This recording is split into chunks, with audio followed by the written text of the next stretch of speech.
कहानी काले जादू का श्राप। बहुत समय पहले सूर्यगढ़ नाम के एक राज्य में एक खूबसूरत राजकुमारी रहती थी। उसका नाम था राजकुमारी अदिति। उसकी सुंदरता और दयालुता के किस्से दूर दूर तक फैले हुए थे, लेकिन उसकी किस्मत में एक अंधेरा लिखा था। राज्य की सीमा से दूर एक घने जंगल में एक काला जादूगर रहता था, महानाग तंत्रिक। वह कई सालों से राजा से बदला लेना चाहता था, क्योंकि राजा ने उसे दरबार से अपमानित करके निकाल दिया था। एक रात जब महल के सभी लोग सो रहे थे, तंत्रिक ने काले जादू से राजकुमारी पर एक श्राप डाल दिया। जिस दिन तुम्हारा 16वां जन्मदिन आएगा, उसी दिन तुम्हारी आत्मा मेरे पास होगी। जैसे जैसे राजकुमारी का 16वां जन्मदिन करीब आया, महल में अजीब अजीब घटनाएं होने लगी। दर्पण में राजकुमारी का चेहरा बदलकर किसी और का दिखाई देना, रात में उसके कमरे में काले धुएं का फैल जाना, उसकी आंखें कभी कभी लाल हो जाना।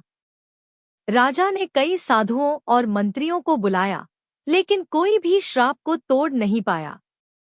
तभी एक बुजुर्ग साध्वी ने कहा, श्राप तोड़ा जा सकता है अगर राजकुमारी खुद उस जंगल में जाकर तंत्रिक का सामना करे और चंद्रग्रहण की रात उसके काले मणि को तोड़ दे। जन्मदिन की रात चंद्रग्रहण के समय अदिति ने हिम्मत करके जंगल की ओर रुख किया। हवा में काला धुआं, पेड़ों की जड़ें जैसे उसे रोक रही हों, और दूर से तंत्रिक की डरावनी हंसी सुनाई दे रही थी।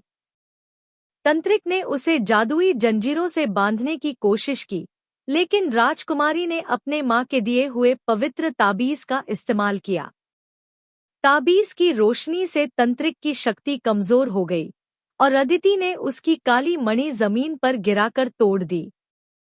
जैसे ही मणि टूटी, जंगल में रोशनी फैल गई, श्राप खत्म हो गया और तंत्रिक राख में बदल गया। राजकुमारी सुरक्षित महल लौट आई और राज्य में फिर से खुशियां लौट आईं। लेकिन कहा जाता है, जंगल के एक कोने में आज भी वह टूटी हुई काली मणि की राख धीरे धीरे चमकती है, जैसे कोई फिर से लौटने की कोशिश कर रहा हो।